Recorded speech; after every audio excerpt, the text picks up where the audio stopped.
ये मंत्री जी का निर्देश था। तो उस तारतम्य में सवाल ये उठता है कि वो कौन कौन से लोग हैं जो मिलके बातचीत करें और समग्र रूप से समस्या पे चर्चा हो और निराकरण हो। तो आज जो बुलाए गए हैं उसमें इतना जोश है सर कि हमने बुलाए थे 100 और 300 के आसपास पार्टिसिपेंट आए हुए हैं। तो सबका इंतजाम हो गया। शुरू में हमें लग रहा था कि ये थोड़ी सी परेशानी होगी, लेकिन एक हॉल और हमें मिल गया है। तो वहाँ भी लोग बैठे हुए हैं, हमारी बात सुन रहे हैं और हमारे स्क्रीन पे चेहरे भी देख रहे हैं। तो आज जो यहाँ विद्यमान है उसमें घुमंतु पशुपालक भाई हैं और घुमंतु जो एसोसिएशंस हैं उनके जो प्रतिनिधि हैं वो भी आज विद्यमान हैं। और सबसे महत्वपूर्ण जो लिंक है कि घुमंतु पशुपालकों के बीच में उनकी समस्याओं का स्टेट गवर्नमेंट के सामने लाना, सेंट्रल गवर्नमेंट के सामने लाना, राजनीतिक प्रतिनिधियों को अवगत कराना, उनके बीच में जो अशासकीय संस्थाएं काम करती हैं, जो बहुत इम्पोर्टेंट लिंक है, जो कि सारी जानकारी पॉलिसी मेकर्स के सामने, स्कीम बनाने वालों के सामने और एक प्रेशर ग्रुप के रूप में जो काम करते हैं वो भी यहाँ आज आए हुए हैं। उनका भी मैं बहुत तो हमारे जो कम्युनिटी में से जो पास्टरलिस्ट कम्युनिटी के लोग हैं उनके पास एक अपनी खुद की बहुत अच्छी इंडिजिनस नॉलेज होती है। उस इंडिजिनस नॉलेज को हार्नेस करते हुए उनकी खुद की ज्ञान को और भी थोड़ा बढ़ा करके अगर जो पैरावेट की अगर जो ट्रेनिंग इनको दी जाए तो मुझे लगता है कि ये लाइफ स्टॉक पशुधन स्वास्थ्य और पशु चिकित्सा के मार्ग में हम आगे बहुत अच्छी तरह आगे बढ़ सकते हैं। घुमंतक बीमा करवाना चाहिए। दूसरी बात मैंने रखी सर, ये बात पॉइंट आ गया हमारे पास कि एक देश एक राशन कार्ड के तहत इसके लिए मुझे जवाब मिल गया, उसके लिए मैं आभारी हूँ। बहुत बड़ी बात ये सर, वन विभाग वाले हम अन्य प्रांतों में जाते हैं, अपन मध्य प्रदेश जाते हैं, उत्तर प्रदेश, हर स्टेट में अलग अलग चराई शुल्क लेना पड़ता है। क्यों नहीं भारत में एक ही चराई शुल्क ले लिया जाए ताकि ये घुमंतु पशु आराम से कहीं भी घूम फिर सकते। दूसरी बात सर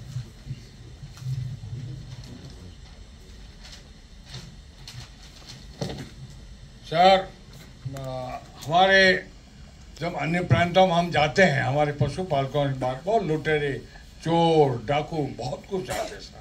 यहाँ तक कि हमारे पशुधन ले जाते हैं, माता बहनों के साथ रहती है। क्यों नहीं हम वहाँ पर FIR दर्ज करवाते हैं, लेकिन वो इम्प्लीमेंट नहीं होती सर। एक दिल्ली के अंदर ऐसा एक सेंटर बना दिया जाए, उस नंबर से वो FIR नंबर यहाँ भेज दी जाए और वो इम्प्लीमेंट हो जाए। नहीं तो इन पशुपालकों के साथ बहुत अन्याय होता है सर। रूपाला साहब, हम भी तो भारत के नागरिक हैं और हमें क्यों आप मतदान से वंचित रख रहे हैं। जिस तरीके से हमारे फौजी भाई अपने मतदान का प्रयोग करते हैं, तो हम भी 2.5-3 करोड़ घुमंतु पशुपालक हैं और हम भी चाहते हैं कि हमारा भी वोट माध्यम, हमें भी मतदान करने का कोई ऐसा साधन दिया जाए ताकि हम अपना मतदान। Very good. तीसरी बात सर, मुझे खुशी है कि मिश्रा जी ने बहुत अच्छी बातें बताई, कितनी इम्प्लीमेंट हो रही है, नहीं हो रही है। हर 6 महीने के बाद एक ऐसी आप एक सेमिनार रखें ताकि उसमें CM साहब को भेजा। 19 दिसंबर को हमने सेकंड प्रोटेस्ट किया। यहाँ पे नथुजी महारनर आए हैं। हम सब शेपर्ड में लगभग 8 से 10 हजार शेपर्ड नागपुर विंटर सेशन के असेंबली हॉल के सामने जमा हुए। वही पोस्ट कार्ड सत्याग्रह को कंटिन्यू किया। तो हमारी डिमांडें क्या थी आज तक, मतलब अभी भी जो प्रेजेंटेशन हुआ तो उसमें सारा तर एक बात इस पे ज्यादा कंसंट्रेट हुई कि भेड़ कैसे रहे और बकरी पालक कैसे रहे। मैं शिक्षित युवाओं के नाते मैं ये कहना चाहता हूँ कि पहले कंसंट्रेशन शायद शिक्षा पे होना चाहिए इन बच्चों की।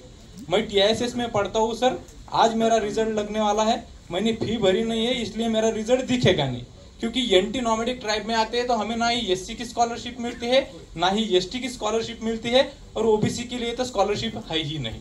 दूसरी बात यह है कि जिस तरह के आर्टिकल 338 एंड आर्टिकल 338A के अंतर्गत schedule tribe and schedule caste को कॉन्स्टिट्यूशनल कमीशन है, उस तरह के कमीशन ना ही नॉमेडिक ट्राइब को है ना ही पैस्टोरल कम्युनिटी के लिए है।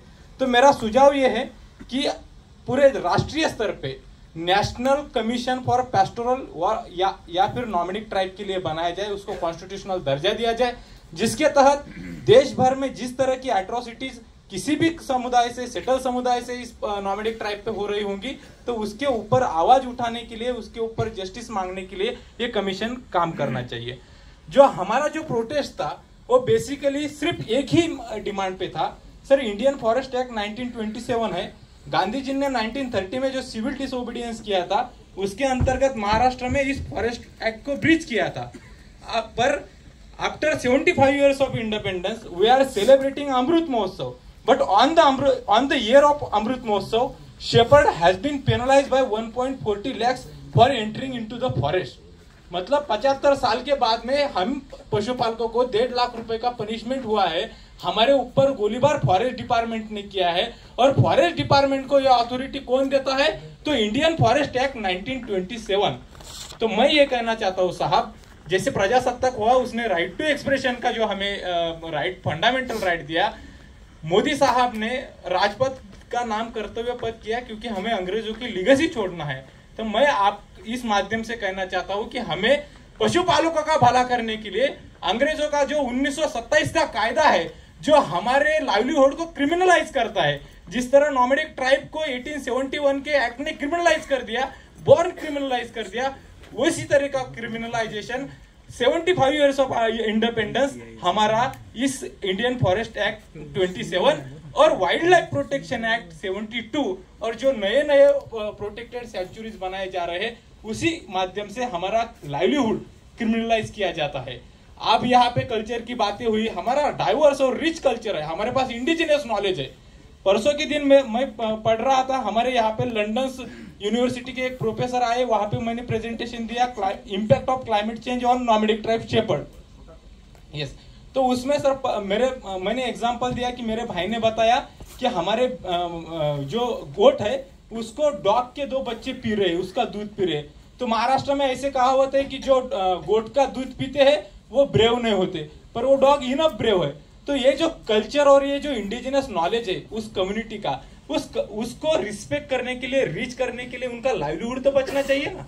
जिस दिन लाइवलीहुड खत्म हो जाएगा उस दिन लैंग्वेज भी चली जाएगी, कल्चर भी चला जाएगा। तो लाइवलीहुड सेव करने के लिए हमें को प्रूव करना पड़ता है, वो मरा है, क्यों मरा है, फिर बारिश हुई कि नहीं, वो बारिश कितने मिलीमीटर में हुई है, आपात था कि नहीं, फिर उसका मुआवजा जो है वो शायद नेशनल डिजास्टर फंड के अंतर्गत मिलता है, उसका भी 3000 तक पर एनिमल, एट मैक्स 30 एनिमल का कंपनसेशन मिलता है। तो ये बहुत डिस्क्रिमिनेटरी है। पशुपालक को जगह पे खाने का समय नहीं मिलता, वो हाथ पे लेके खाना खाते हुए भेड़ के पीछे दौड़ता है, तो वो कब प्रूव करेगा? मुझे लगता है कि इसके लिए कोई भी प्रीमियम फी नहीं भरनी चाहिए। इसके लिए कोई भी प्रूव करने का जिम्मेदारी पशुपालक के ऊपर न होते हुए उसने सिर्फ एक ऐप में फोटो डाल के भेज देना चाहिए उस संबंधित ऑफिसर को, नोडल ऑफिसर को उस तालुका के। उसके तहत उसको उसका जो कंपनसेशन है उसके अकाउंट में या कैश में मिलना चाहिए। और वुमन हेल्थ के लिए भी हमने सोचना चाहिए। पशुपालन में वुमन की सबसे बड़ा रोल है, पर इस डिस्कशन में वुमन बहुत कम आई है पशुपालक कम्युनिटी से। जो भी आई है वो शायद किसी एनजीओ की रिप्रेजेंटेटिव है, बस मुझे एक ही लग रही है कि जो है, पर उन्होंने भी शायद कुछ बोलेंगे कि ये पता नहीं। पर वुमन को इस सारी डिसीजन मेकिंग प्रोसेस में कैसा आ जाए, इसके लिए सोचना चाहिए। उनकी डिलीवरी की होती है जंगल में और मरते हैं, तो इस सारे इसके ऊपर ये करना चाहिए। रिजर्वेशन हमारा जो संविधान में हमको एसटी का मिला है, केंद्र शासन हमको ओबीसी में गिनती है, और हमको जो मिला है वो विजेएनटी का मिला है। इसमें हमारा बहुत बोलो तो हम मुख्य प्रवाह में अभी तक आया नहीं है। मेरे को पहले से आपसे पहली बात एक बड़ी खुशी हुई सर, आपके सामने बोलने का मेरे को चांस मिला। और जो महाराष्ट्र के हमारे जो कम्युनिस्ट है, जो धनगर समाज आता है, कुर्बा आता है, उसमें अलग अलग नाम से पहचाना जाता है। इसमें कभी किसको रिजर्वेशन मिला या किसको मिला नहीं, सब वो उसको जैसे हमारे महाराष्ट्र में महामेश योजना चलती है उसको निधि मिलना चाहिए। और जैसा खेड़े गाँव से मैं आया सब, जैसा धनगर समाज या उनके पास तो घुमतू समाज के पास बकरियां भेड़ होती है, लेकिन हमारा जो खेती करता है उसके पास गाय भैंस वो होती है। उनका जो युवा अभी बंद किया है शासन ने, वो युवा चालू करना चाहिए। और जो योजना पंचायत समिति चलाती है साल में एक बार या 5 साल में एक बार चलाती है, वो 6 महीने में 7 महीने में वो चालू करना चाहिए। इतना बोलता हूँ, रुकता हूँ। Thank you. ऊपर लद्दाख से डायरेक्ट किसान के खाते में जमा किया जाता है।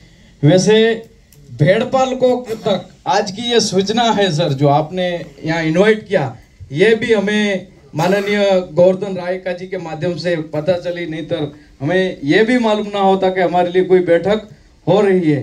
विशेष हमारी महिलाओं के लिए जो जंगल में खाना पीना बनाने के लिए एक जगह से दूसरे जगह जाते, मैं विनती करना चाहूँगा कि उन्हें गैस सिलेंडर वगैरह की कुछ उपयोग उनकी सुविधा हो।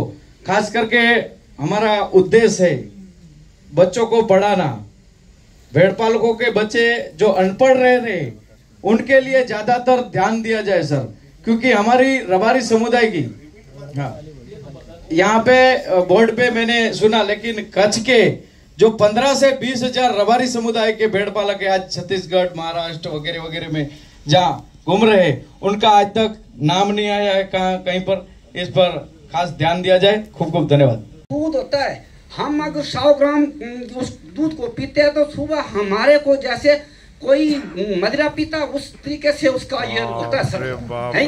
हमारी ये रिक्वेस्ट है जनाब हृदय से कि हमारा यानी के कोई ऐसा वहाँ पर कोई कारखाना लगाया जाए, यूनिट लगाया जाए कि हमारी बकरी का दूध भी टेस्ट होना चाहिए, उसके मुताबिक उसकी कीमत निर्धारित तो होनी चाहिए, और हमारी भेड़ बकरी का जो मटन है वो भी यूरिया मुक्त है। हम दावे से कहते हैं महोदय, ऐसी बात नहीं है। हम ये नहीं है कि जो एक हम जो घर में भी पालते हैं उसका और हमारा जो ऊपर पहाड़ी क्षेत्रों का उसमें बहुत अंतर है महोदय। मैं ज्यादा नहीं बोलना चाहता हूँ।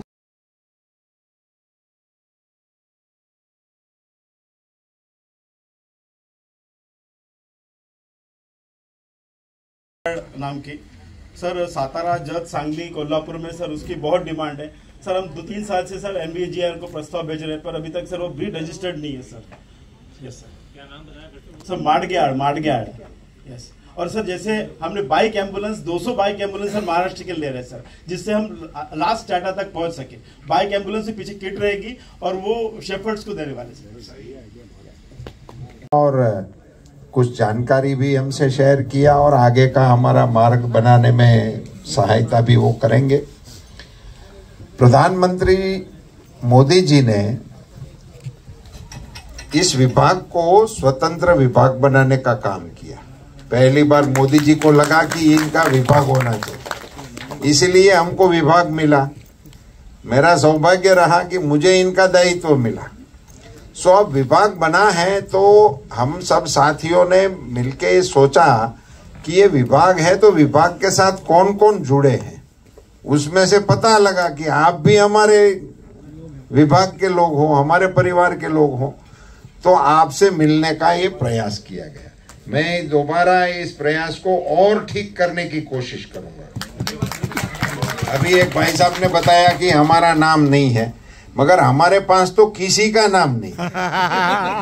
तो ये इसीलिए तो आपको बुलाए, बिना नाम के आप कहां से आ जाते। सभी को बुलाना है। हमारी मंशा ये है कि पूरे देश में, भारत देश में ये घुमंतु समाज के कितने पशुपालक हैं, इसमें कितने समाज हैं, इन समाजों की क्या कल्चर है और उनके पास किस प्रकार के जानवर हैं, और उस जानवर को बचाने के लिए और उनकी रोजी रोटी बचाने के लिए हमारा विभाग क्या कर सकता है, ये करने के लिए ही आपसे चर्चा करनी है। आपसे जानकारी लेने का ही इरादा था। ये आपको हम मिले ऐसे नहीं है। और हमारा देश इतना विशाल है, और जो हमारे बॉर्डर एरिया से आ रहे थे, तिब्बत के पड़ोसी लोग जो आ रहे थे, लेह लद्दाख, सिक्किम वगैरह से जो लोग बोले कि अभी वहाँ याक भी कम हो रहे हैं और बॉर्डर पे लोग भी कमी हो रहे हैं, तो ये तो एक प्रकार से हमारी नेशनल सिक्योरिटी के साथ जुड़ा हुआ भी बिंदु है। सो मैं उस इलाके में आऊंगा, आपके साथ उस एरिया में घूमूंगा, और वहीं से वहां हमें क्या करना चाहिए वो भी हम करेंगे। हमारे जो पशुपालक घूम रहे हैं इस प्रदेश में से उस प्रदेश में, उनको वन विभाग से इश्यू है, लॉ एंड ऑर्डर के इश्यू है। मुझे मध्य प्रदेश के कुछ लोग मिले थे, वो बोलते थे कि हम सोते थे उस समय रात को वाहन लेके लुटेरे आते हैं, हमारी भेड़ बकरियां उठा के ले जाते हैं, और फिर कहीं कंप्लेन करने जाते हैं, कोई सुनते नहीं है। सो इन सारी चीज़ों का संज्ञान हमको लेकर इनका क्या रास्ता किया जाए, उसी में से हम वो थॉट प्रोसेस में है। विभाग भी नया है तो विभाग बन रहा है, तो उसको अच्छी तरह से कैसे बनाना, तो इसमें आप सबकी सलाह मशवरा करने के लिए बुलाए थे। दूसरा, ये अकेला मेरा विभाग सब कुछ कर देगा ऐसा भी नहीं होगा, इसमें राज्य सरकारों का मुख्य रोल है, तो राज्य सरकारों के साथ हम परामर्श करेंगे। वन विभाग का सबसे बड़ा झगड़ा आपके साथ है, तो वन विभाग के साथ भी हम बैठेंगे। लॉ एंड ऑर्डर वाले के साथ जो विषय हैं उनके साथ भी हम बैठेंगे। उन सारे विषयों को लेकर मुख्यतः हमारे जो पशुओं की प्रजाति आप लोगों ने बचा के रखी है, इसका और अच्छी तरह से संवर्धन कैसे हो सके, ये नंबर 1 है। उसका संवर्धन करने के लिए जो आपका समाज लगा हुआ है, उस समाज को कैसे संबल मिले, वो करने में उनको रुचि कैसे रहे। अभी आप लोगों ने तो, बड़े बुजुर्गों ने तो ऐसे कैसे काट दी, मगर आने वाली पीढ़ी इसमें रहेगी ही नहीं। ये माँ ने बताया कि लाल पगड़ी वाली लास्ट आइटम है, ये फिर नहीं मिलेगी मेरे को। सो इनको, युवा पीढ़ी को इस काम में कैसे लगाया जाए, इनको रुचि किस प्रकार से आए, ऐसे करने में क्या करना चाहिए वो भी करेंगे। दूसरा, आप लोगों का ये मानना है कि भाई एक बार तो आपने बुला लिया जोश जोश में, दोबारा हम कब मिलेंगे पता नहीं। सो ऐसा नहीं करना है, हम इसमें पीरियोडिकल मिलने का कोई व्यवस्था पक्का खड़ा कर देंगे।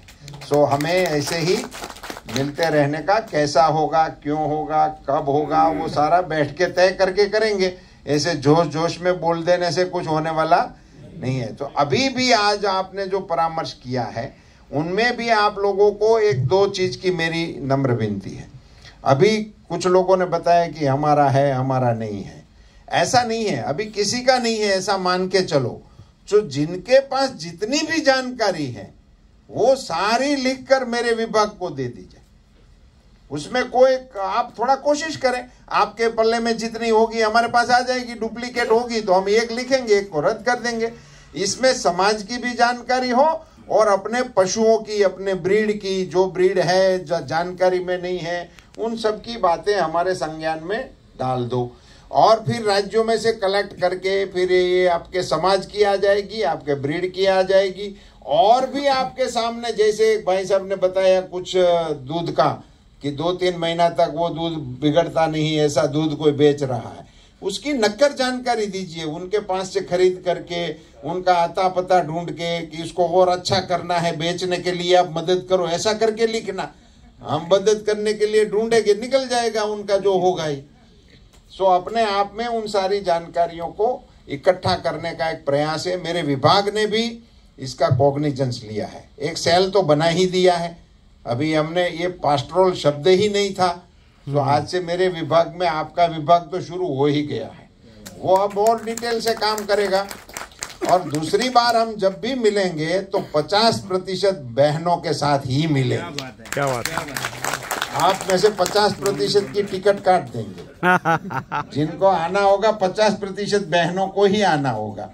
या तो फिर हम ऐसा भी कर सकते हैं कि अकेली बहनों की भी मीटिंग कर सकते हैं, क्योंकि मुझे पता है कि आपके पशुपालन के क्षेत्र में सारी मार्केटिंग का काम तो हमारी माताएं ही करती हैं। आप तो कभी मावा लेकर आए ही नहीं हो, वो तो हमारी बहनें ही बेचती हैं, दूध भी वही बेचती है, व्यापार धंधा सारा कारोबार वही करती है। तो वो हमें पता है, उनके साथ उनका भी साझेदारी में हम कैसे कर सकते हैं वो करेंगे। और मेरे मन में भी एक बात चल रही है कि और विभाग में हो न हो, हमारे विभाग में हम जेंडर को बजट में कुछ न कुछ बहनों के लिए ही कोई एक योजना बने। तो उसमें क्या करना चाहिए, उसमें आपके सुझाव दीजिए कि हम बहनों के लिए किस प्रकार की योजना हमें करनी चाहिए। उसके बारे में आपकी संस्था में जो काम कर रहे हैं वो लोग, आप बहन जी आपके मन में भी हो, हम माता बहनों के लिए हमारे विभाग की ओर से ये होना चाहिए, तो ऐसे कुछ सुझाव है वो आप सबके लिए कर दीजिए। अब भोजन बढ़िया बना हुआ है, आप सब